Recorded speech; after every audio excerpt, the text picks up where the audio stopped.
Hey, Alex. Hi, John. You know what I hate? I do not know what you hate. What is that, John? I hate Red Sonja.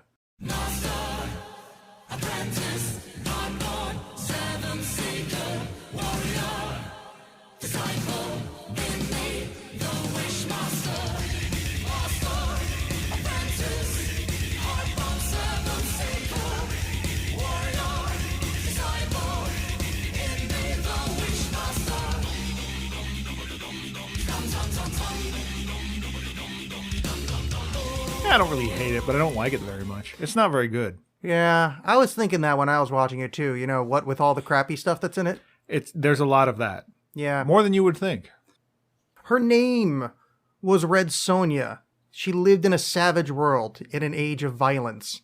A fierce warrior with flaming red hair. In the Hyborian kingdom, her quest for justice and vengeance became a legend.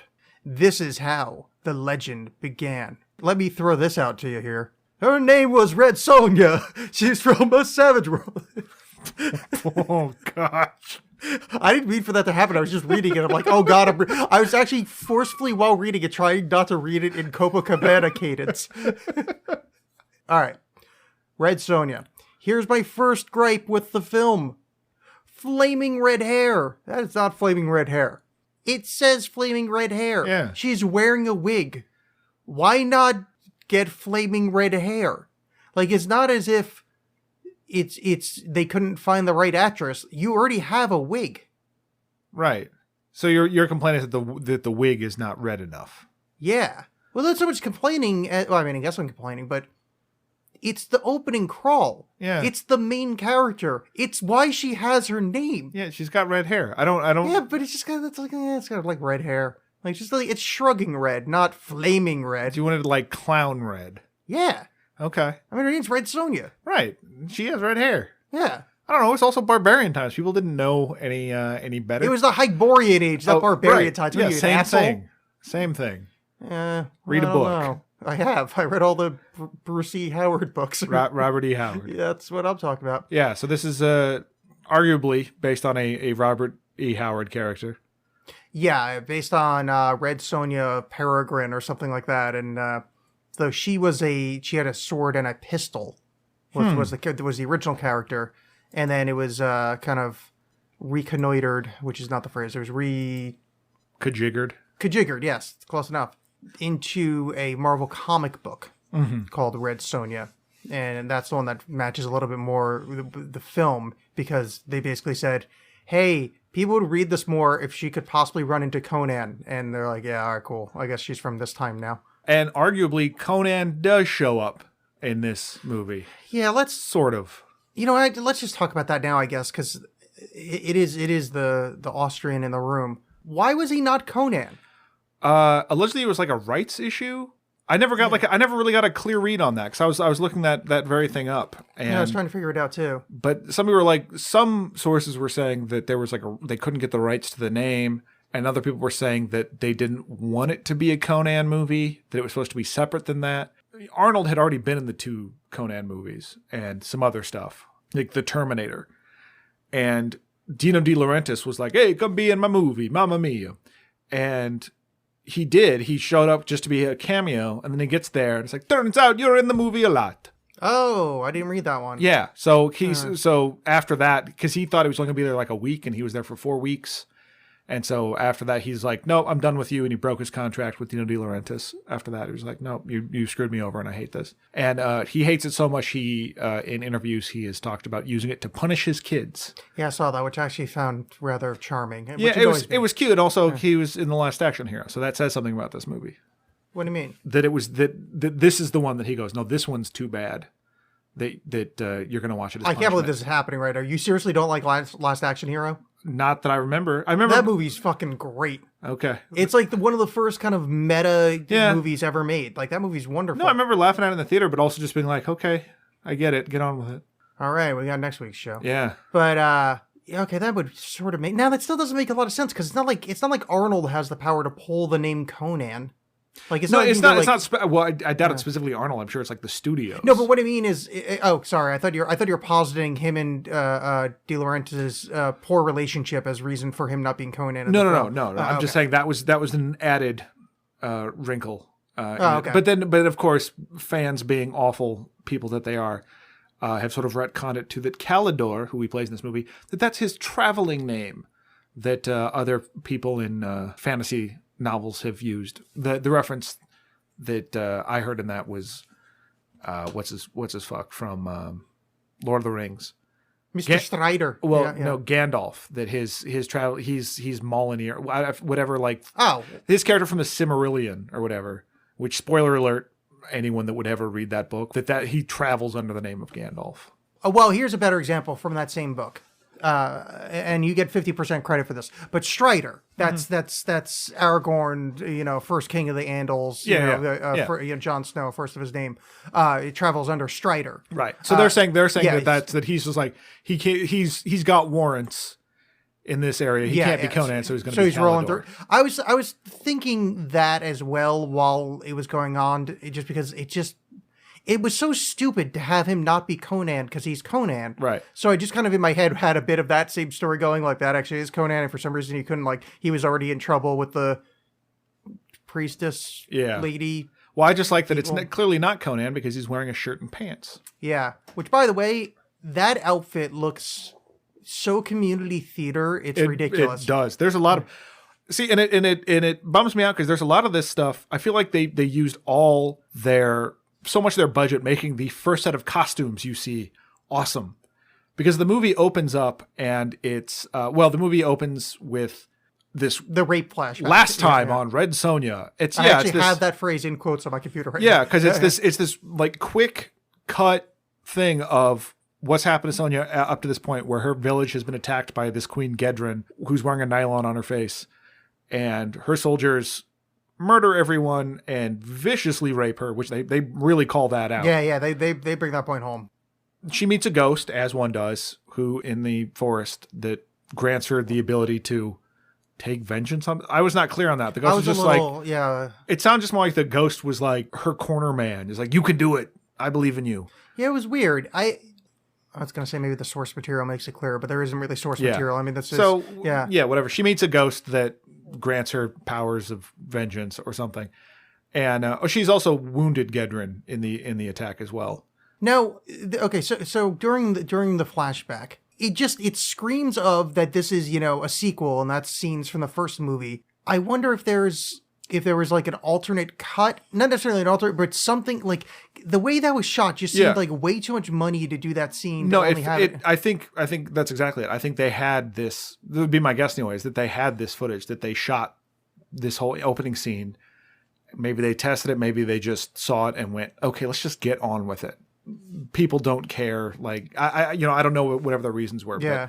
But they decided, let's just get the story moving. Could be any number of reasons. I don't know. But it certainly seems like that. It certainly seems like it was a decision made entirely in post. Yeah, it was odd. I mean, there was no way that as I'm referring to it as like the rape flashback, it was going to be awkward. It's like watching The Girl with the Dragon Tattoo awkward, where it just, this is a great movie and I really want to watch it, but also, there's two pretty vicious rapes. So it's kind of I don't mean to call into question the filmmaking abilities of the people behind Red Sonja, but maybe not open with the rape. That was I mean, it's really the fact that they really underlined it was like it was. If it was just like, no, we were attacked and savaged, it's sort of implied, but I was kind of surprised that they were just oh, okay. But so we see this, and then we get this backstory about Red Sonja, and then it goes right to the temple thing, doesn't it? Yeah. Yeah. Well, first, wait, before we get to the temple, did you write down the greatest name in cinema history? Flo Hyman? No, better than Flo Hyman. There's somebody in this movie called Giuseppe Rotund. Oh my goodness, no. That guy wasn't made fun of for his name at all. No. Yeah, I don't even see who he was, but I saw it's in the credit sequence, but Giuseppe Rotund. Wow, that's amazing. Because, you have to take a lot of joy in the world, and when you see the name Giuseppe Rotund. That'll do it. Oh, I hope he's fat. He would have to be. Okay, Just so on pasta. that's when we cut to Vicini is throwing ninja stars at the temple. Right. Well, so there's this temple where these priestesses are worshiping, doing something with this talisman. Well, they're trying to destroy the talisman. Right, which is when they're joined. Yeah, which really bad timing. Yeah, so it's this big glowing thing, and Gedren and her forces attack. And Gedren's forces are cool. They're samurai looking, and they have these like kabutos with skulls on the top. Yeah.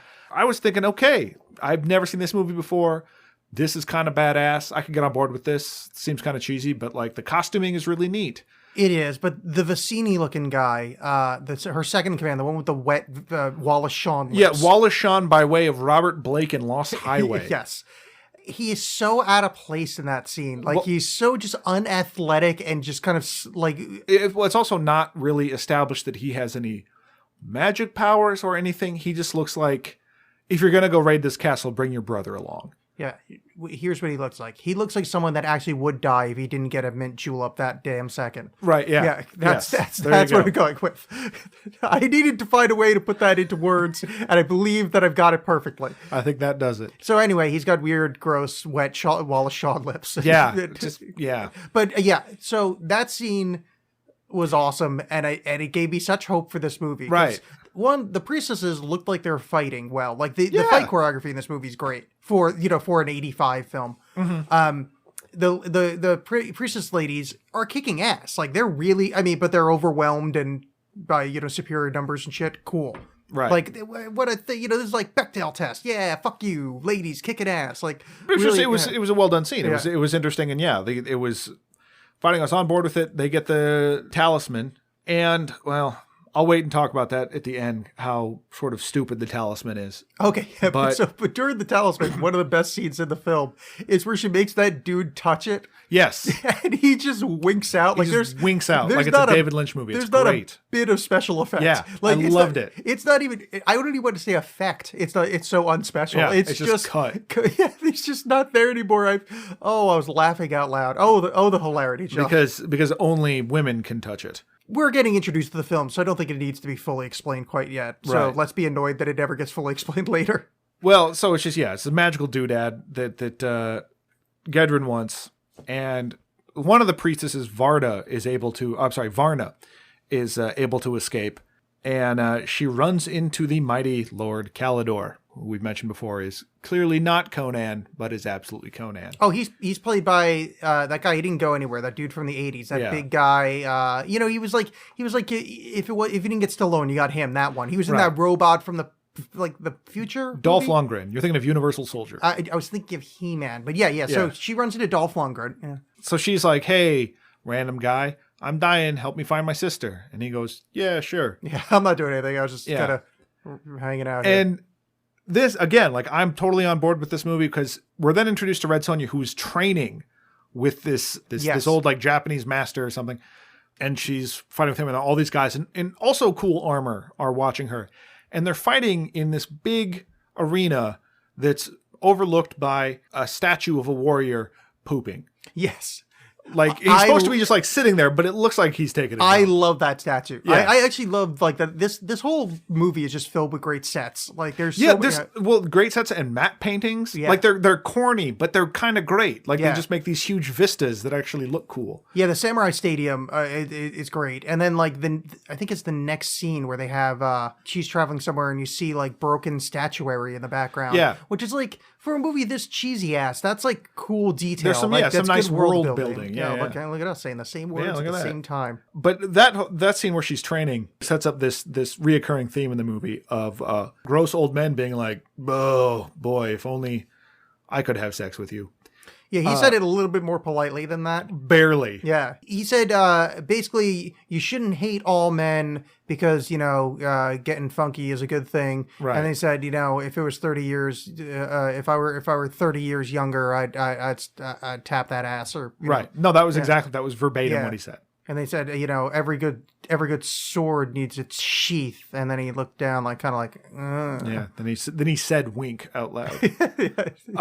He drew an emoji in the dirt at the stadium.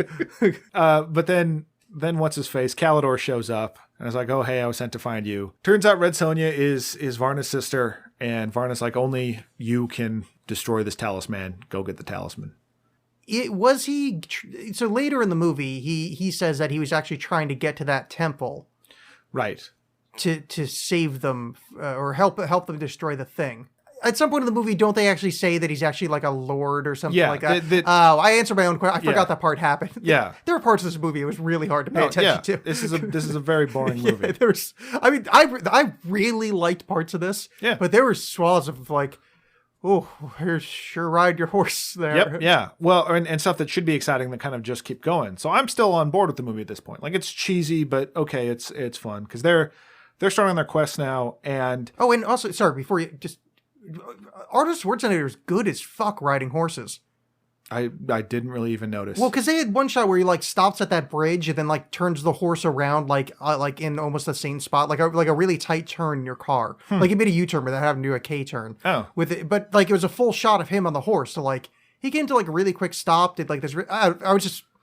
I don't think of him as talented at all. It's just he's very muscly. But see, I would disagree because this movie made me think of him as talented. To see what he's become versus what he is in this movie. And basically what anyone is in this movie. Brigitte Nielsen is terrible. Yeah. She is unbelievably bad. And Sandal Bergman, who plays Gedren, who is like Conan's love interest. Yeah, she was the lady from the other Conan movie. And so she was supposed to be Red Sonja, but her agent was like, no, she doesn't want to be typecast. So she decided to play the villain. She's awful. Her lines felt dubbed over by someone who was just reading a script. It was very not good. But I sort of chalk up some of Brigitte Nielsen to not, English is not her first language, but I don't even think that's it. I don't know. I'm not sure if she's capable of real human emotions. Yeah, she was stultifyingly bad. Yeah. And not very athletic in her sword fighting. Like, there's not a lot of... She hunches a lot. Stand up straight, please. Yeah. There's not a lot of draw for her, or kind of... Like, the thing with Schwarzenegger, he's so big that you kind of go... Yeah, of course he's Conan. Like, I mean, look at the size of that dude. So he doesn't really need to act that much because he pulls it off with physicality. Right. She's just kind of, she didn't even look that big. Like, I know she's like a big lady, but it's not like. Well, it's interesting to me because, so while we were talking about sort of the neat matte paintings and some of the set designs in this, visually it's very workman. There's nothing very interesting about it. The camera, for good or ill, spends no time languishing on Red Sonja's body at all. She is not sexy nor powerful. She is just there. Yeah. In the same way that there's some amazing scenes later that we'll get to that I have complained several times, possibly on this show, about how I hate independent filmmaking in the 90s was like, let's make a movie. And independent filmmaking now is, let's have soft focus or shallow focus on dust motes. And that empty images are now replacing actual emotion. That being said, I would have liked to have seen more of that in this. Like, there's not a lot of, I understand budget being what it is and what we can do now or whatever, but there's just so much stuff that could have been visually so much more interesting. Like the room full of candles, for example, which we'll get to a little bit later. Yeah, totally. That's then just like, here's a room, there's a bunch of candles in it. You know what I mean? Like there's no fantasticness to the way it's shot. It's all just kind of, if the matte paintings and all that stuff weren't that cool, it sort of rests on that because it's just sort of like, okay, here's the scene, let's shoot this, and now we're moving over here and shooting this. It's shot like, and I'm a fan of his, or at least his first bunch of movies, but it's shot like a Kevin Smith movie where it's just something that doesn't really have any kind of like directorial skill. Yeah. So it's just plug the camera down in the center. And then, shoot it, and then maybe we'll get a second shot from stage right. But and there's some moments that are pretty, like when they're fighting in the woods, just her and Calidor. They're like, there's some beautiful stuff in there, but generally it's just there. They're just guessing that the set designs are so neat and majestic, or they just didn't give a shit and had no money.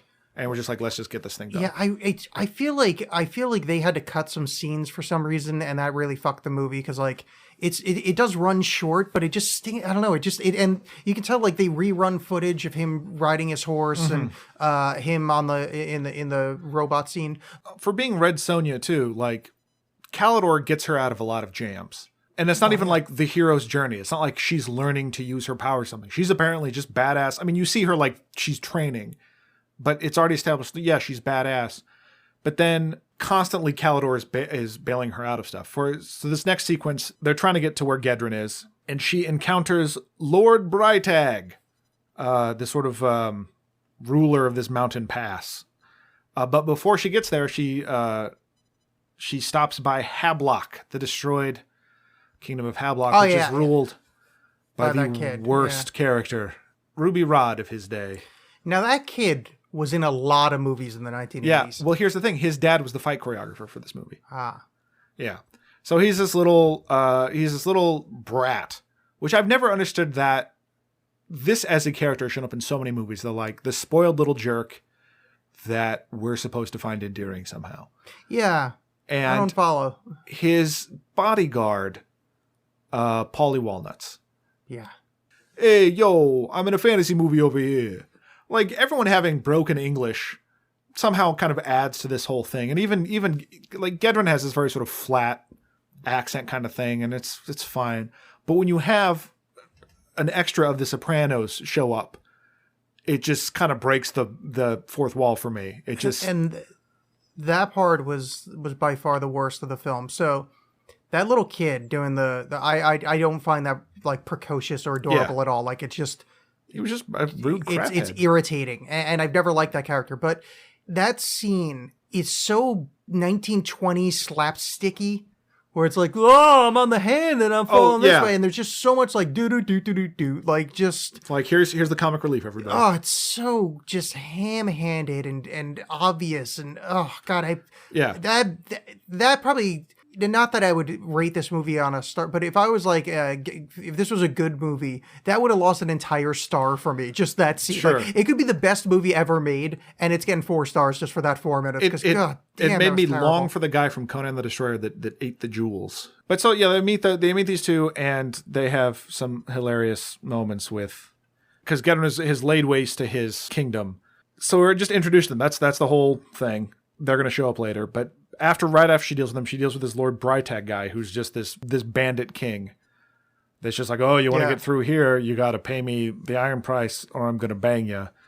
And she decides to fight him, and does and wins. But then all his minions are chasing after her until Arnold Schwarzenegger shows up, and is like, no, I got you, saves the day. And then it's like, well, no, I'll stay and fight them all while you run away. Well, yeah. So this is one of the first cases of Schwarzenegger being the Deus Ex Machina kind of thing, where he just shows up out of nowhere multiple times. But she also is selectively shit at fighting. Like for somebody that's like, we introduced to her as like, I'm a spirit of awesome. Here, have some awesome. Right. And then it's we're a team of Japanese people in the wrong part of the world. You're the best sword fighter ever. Yeah. And then she goes, there's a wrestling term called going 50-50 with someone, where they get in as much offense as you, and you kind of win by like, last gasp. And you're not supposed to do that. Like you're supposed to have like jobbers. Like it's supposed to be, Hulk Hogan beats up, the Night Watchman or whatever. Right. She doesn't if she were Hogan, the Night Watchman would like nearly win every match. Like she doesn't dominate any of her fights, which really undercuts the character a lot. Well, it's hard to kind of root for. Well, the movie can't tell if it's like, again, if it's this sort of origin story of her like becoming great, or that she's already great. Yeah, they didn't really make up their mind on that, and that really it leaves the movie like kind of confused. So you are almost feeling like this is Schwarzenegger's film. Yeah. And I think that's kind of what they wanted to a degree, because they just want to get butts in seats. Yeah. This is another part of the film that just overall, and as it gets about to talk about it because it's particularly egregious there, Morricone's score in this is terrible. Oh yeah, I liked the main theme. I thought it was great.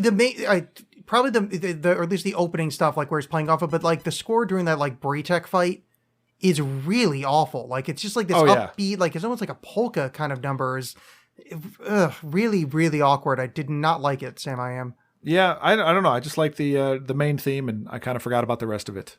So I don't remember when this shows up, because we're about to the scene where Falcon, Joey Gabagool, and the flying luck dragon, and the kid they join Sonja on her quest, and because they want to get Gedrin too.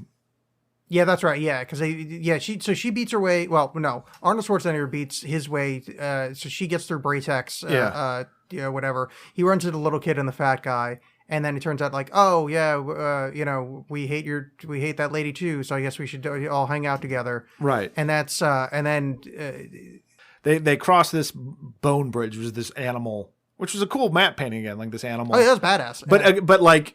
Just so run out where she's like, well, I'm going to go see, I need to make sure it's safe. We just see this long shot of her walking on the back of the thing across and then back. Yeah, it's fine. And then they go. Yeah. Again, it's one of those like, oh, they really needed to. Yeah, there was no danger or anything. It was just, it was like someone kicking the tires or just, an old man like knocking on a piece of wood furniture and be like, oh, that's sturdy. That's all that was. And it took way too long. This is when we get introduced to her magician where they're doing the magician stuff. Yeah. I wasn't sure if this was happening yet because that character is amazing. Yeah. All the Ming the Merciless looking guy? Yeah. Yes. I was going to just point out the titty dancer joke. It's the best joke in any movie ever. So this guy, we're in Gedrin's lair. And she has the talisman. And this is basically like, when she puts the talisman in this room full of candles. There's a bajillion candles in there. Yeah. And I'm watching it by myself and out loud to my cat just going, geez, got enough candles? And then they make that same joke in the movie and then I feel bad about it.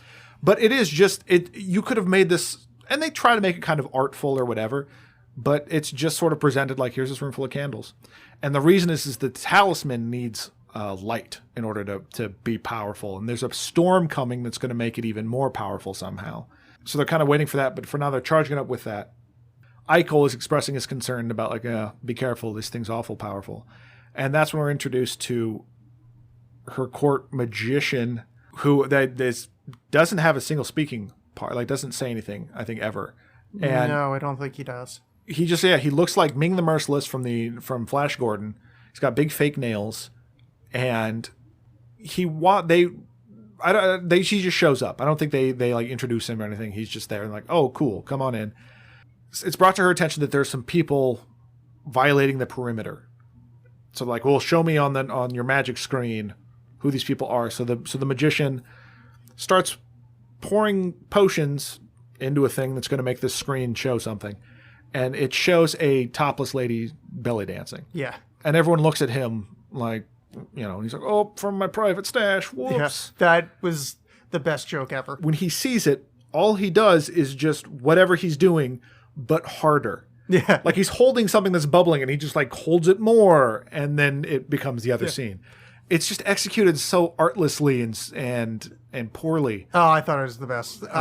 So good. And it's like, here, look at this picture I took on the way to work today, and you accidentally show a dick pic on your phone. Like it's just so, or your browser history being opened. Like it's such. But it's also just like what movie am I watching? It just felt out of place. Oh, of course, it's out of place. Everything in this movie is out of place. I just thought it was great. Yeah, but I wanted to see more of that character because he was so ridiculous. Unfortunately, we do, but still not enough.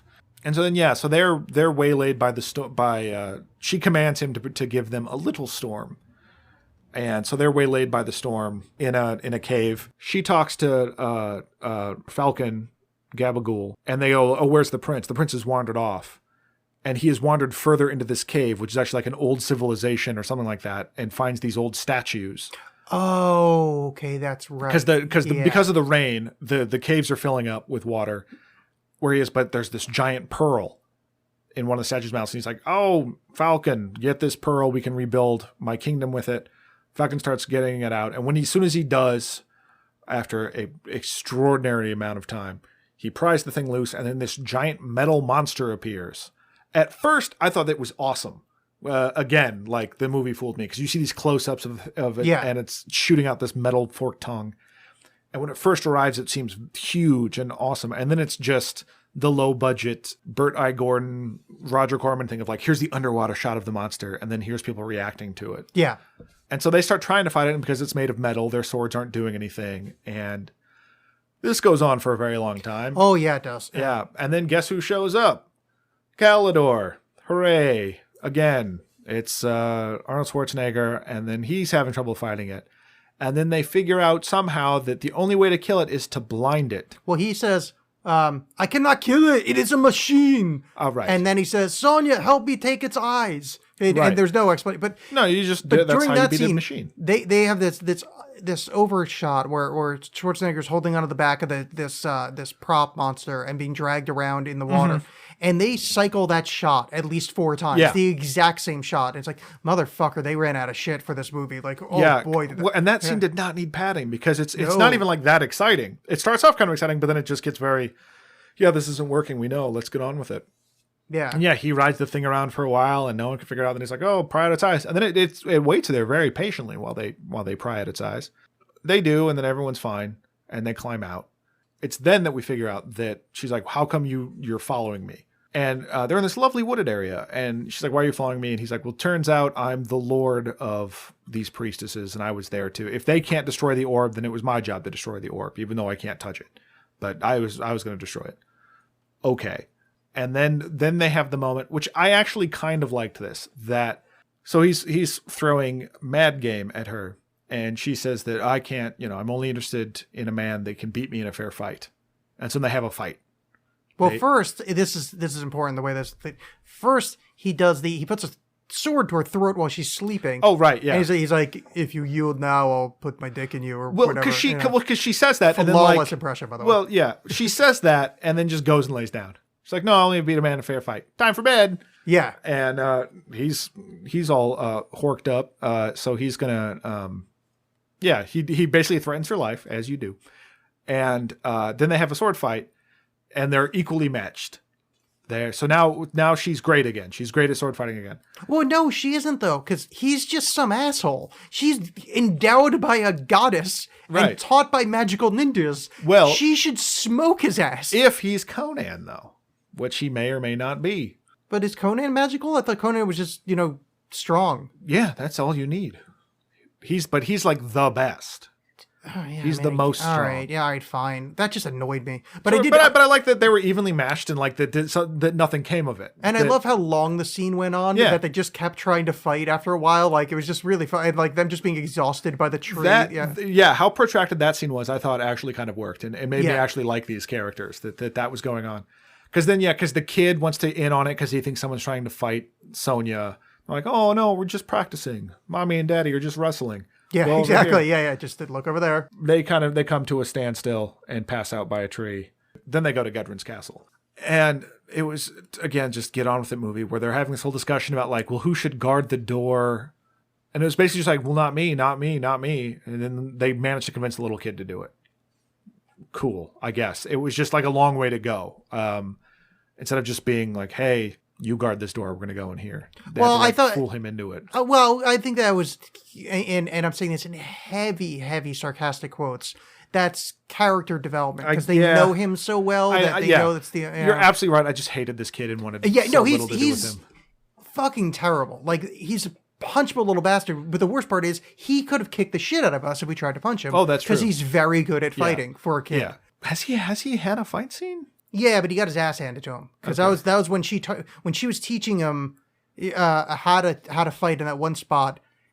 He goes, "Oh, those vandals took my weapon away like immediately or whatever." Oh right, yeah. I don't remember the scene where that happened, but I remember them saying that he was in a fight. But so anyway, yeah. So they're trying to. But I'm trying to think of how this all works out because like they split up or something. Here's what. Okay, so this is what happens. I remember this part clear as day, John. All right.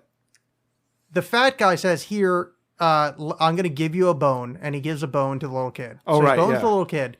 And then cut to the fat guy. He still has a bone. He gives the kid a smaller bone. There was 2? Yeah, he has a big, larger bone to whack dudes with. Yeah, I heard that. Then, Right? Yeah, right? Euphemism for penis. So that's when so they see three hallways. Yeah. And one's like, hey, I always tell lies, and the other one's like, I always tell the truth. And then Harry Potter got to it with Cedric Diggory. And then so they took 3 paths. Cedric the Entertainer. Yes. and fat guy, of course, he took the path that made him fall on a table. Yeah. And it's hilarious because he was fat and he fell on a table. Yeah, he falls on this table, then breaks in half where all these guys are, and he's like, how's the food around this place? Yeah, something like that. It was Mamma terrible. mia. Yeah, hey, how's the gabagool? Yeah, it was so, yeah. I've seen that guy in other stuff. I think he was Bluto in Altman's Popeye.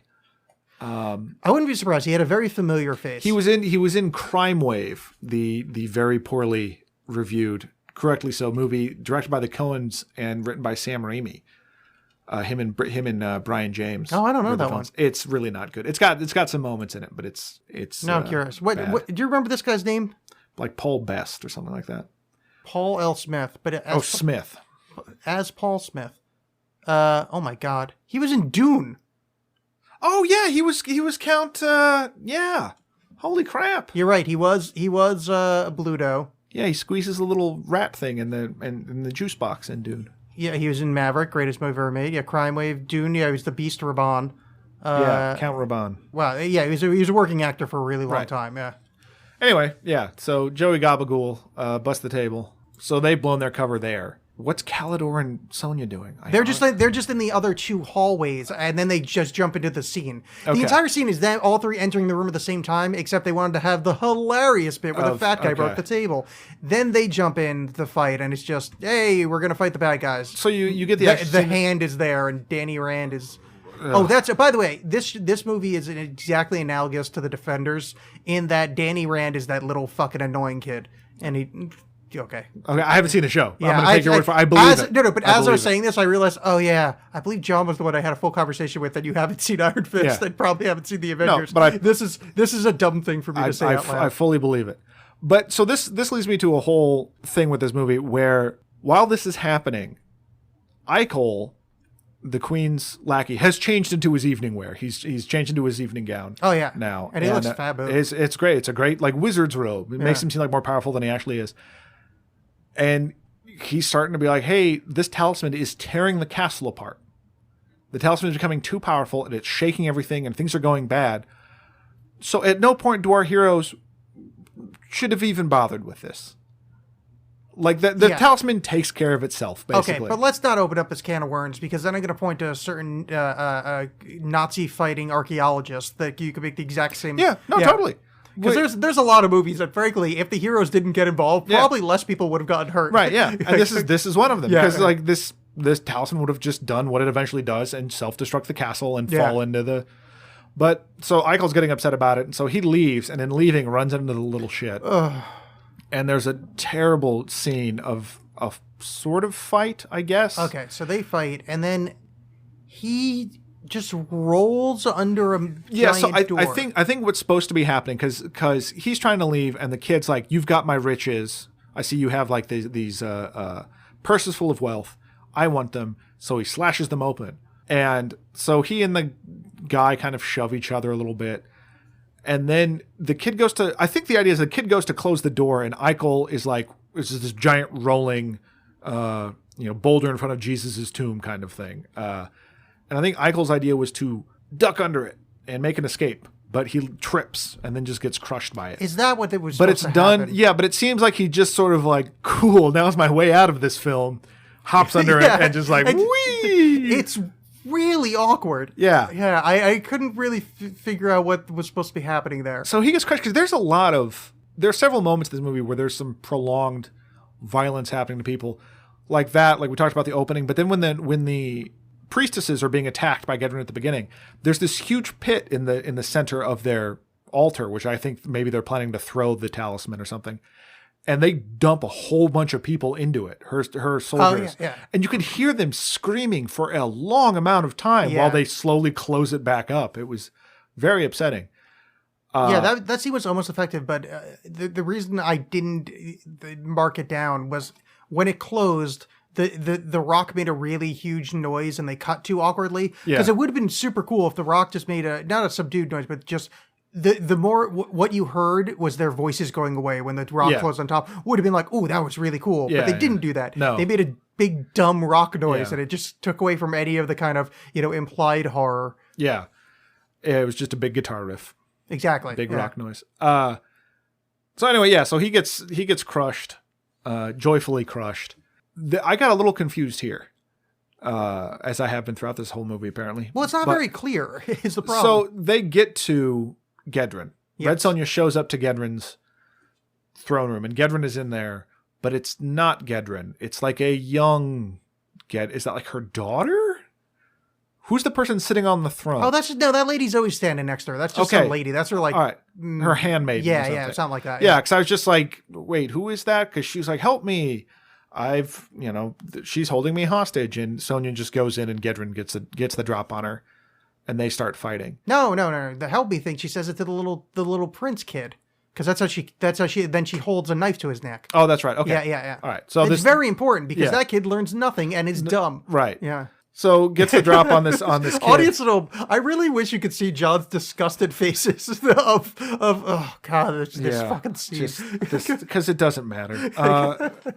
He comes in, yeah. So then Gedren has him. Whatever. Sonja shows up. Yeah. And they're fighting. Again, going 50-50 with she's a magical sword wielder and she's going like her fucking that lady is just as good at sword fighting. Yeah, like it's not really indicated that she's a great warrior or anything up to that. She just is powerful, and she's wearing this weird gold mask the whole time because Sonja has cut her face and she has this huge scar, which I like because Red Sonja gives her whole speech about, you murdered my family and all this, how dare you? You've ruined my life, ruined my village, killed everyone I loved. And then Gedren's like, yeah, but look what you did to my face. Yeah. Like, yeah, you still are alive though. I don't know. It's just said without she brings irony. up a good point. I mean, it's true. She does have a slight scar on her face. Yeah. I mean, she's hideous now. That beautiful Hollywood actress. She's hideous with that scar on her face. The whole time the castle is just collapsing around them because the talisman is just taking care of itself. And they fight and the weird alchemist wizard guy conjuring stuff to help fight against Sonja. He's got some concoction that he's running a knife over that will create slashes over her body. Yeah, and also would teleport Evil Lynn or whatever the hell the lady's name is. Yeah, just by pouring something into something else, she would disappear and reappear somewhere else. Lounging a lot of the times, which I like, because that's for some reason if you're a female, if you're a villainess, you've got to do a lot of sexy lounging on stuff. Well, and so he can only do it apparently. It's like in Roger Rabbit, when Eddie Valiant and Roger Rabbit are handcuffed, and that's a huge part of the movie. And then when they finally got a hacksaw and they're going to cut it off, Roger Rabbit can just take his hand out. It's like, wait, you're telling me the whole time you could just take your hand out of the handcuffs? No, I could only do it when it's funny. The alchemist guy can only do something when it's dramatic.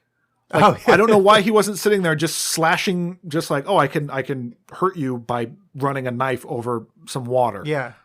Just do that until she's dead. But it was just like, no, here you go. You're still coming, but I can do it again. Well, and then can dramatically make her disappear and then do it. So you can only do it with a flair of the dramatic. Exactly. Because John, there's a lot you don't know about using practical magic, which, as you know, as a person that has dabbled in the arts, and I got to tell you, intention, thought, and the power of attention on what you want is very important. And you can't just willy-nilly go, I need that lady's leg to be cut. You have to focus on it. You have to bend the world to your whim and then cut the leg lightly of the lady that's running in. I see. That's how magic works. Okay. See, I've only watched Practical Magic with Sandra Bullock. I've based my life on it. So much stuff is explained now. But yeah, and then she just like runs over to him and murders him, and he kind of lets it happen. He's just like, I wasn't expecting you to actually pay attention to me. So she dispatches him, and then they have a sword fight, and Gedren falls into a pit. Yeah, she's dead. But actually, the one thing that she does without Conan's help, or Calidor's help, because they go into the room where the talisman is, the candlelit room. Oh, yeah. So he's trying to lift a door this whole time. Well, that's to get her out. Yeah. That's when she's trying to escape. I was trying to remember where the fuck he went. Yeah, because she needs to get out of the room, and he can't lift the door. So Falcon shows up. Then Falcon and him are lifting the door, and then she tries to crawl in her, gets stuck somehow, and it's fine. Yeah. Like, he's just like, hey, help her through. And he does. And it's not very dramatic or interesting. Well, she destroys the talisman. Right, yeah. She finishes the job by just knocking it over into the pit. Which, by the way, Red Sonja drops the talisman into the lava right away. Hear that, Frodo? Yeah. Yeah, in your face, Tolkien. Yeah. That's how a lead character destroys a magical object. Doesn't have to have a monster jump on her back and bite her finger off. No, just drop it in the fucking lava in the first place. Women get shit done. Exactly. Yeah. Oh, yeah. And then they save the day. And then... no. Then they escape a castle that explodes about 47 times. Oh, yeah, that's true. And the outside shots of that castle exploding are so incongruous with what you're experiencing on the inside of the castle. Yes. So they're like, hey, we're in the top floor of this castle. Cut to outside of the castle. The entire top 4 floors completely exploded. Cut back in the castle. One boulder fell. Oh, we should probably keep getting out of here. And that shot outside of the castle exploded dozens of times. It's so poorly done. We've done this. We've got this effect. It looked good. Let's just reuse it. Yeah. And then, so they run away from the castle, and then somehow they get like 4 miles away in about 6 seconds, and then turn around and watch the castle explode. That was the exact same height while they're in it somehow. Right, yeah. And they get out, and then they're going to go their separate ways. I guess the little shit has money. He's happy to go. And then she and Conan, because this kid keeps having a thing about making Red Sonja his wife one day, perhaps. Oh yeah, that's right. And or finding a wife, and then Calidor gives a thing about I could only find a woman. I would only be with a woman that could beat me in a fair fight. And Sonja goes, oh, well, let's try that. And they clash swords a couple of times, and then very awkwardly kiss. Yeah, like they just sort of jam their faces together. Not a passionate kiss. No, very strange. Although they apparently were having an affair on set. Really? It's Schwarzenegger had sex with a lot of people on sets. But I mean, that just showed you how bad they are at acting. Yeah. That they couldn't even pull off like them being attracted to one another.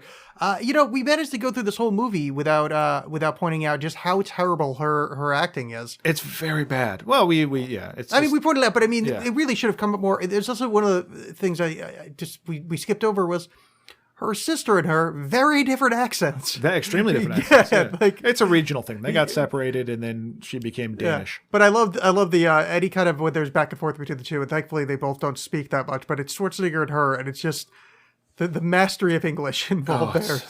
Just but her tonality or delivery is so just flat and awful. Yeah, commas are the wrong. Yeah, it's like she learned the lines phonetically. Yeah, and. Yeah, I wonder if she was so shit at English at that point. Maybe she did learn the lines phonetically. Quite possibly. I mean, she was basically just a Danish model that they saw and went, we like her. And got the role pretty quickly. After Sandal Bergman didn't want to do it. Yeah. So here's something that made me realize, and I know we're talking about the movies here, but boy, this movie, what I really came out of it is for a greater appreciation of Brienne of Tarth from Game of Thrones. Yeah. Because Brienne of Tarth is awesome. Yeah. And is great at fighting. It looks badass, and it's every part of a good, modern, kick-ass woman. And then this movie was just...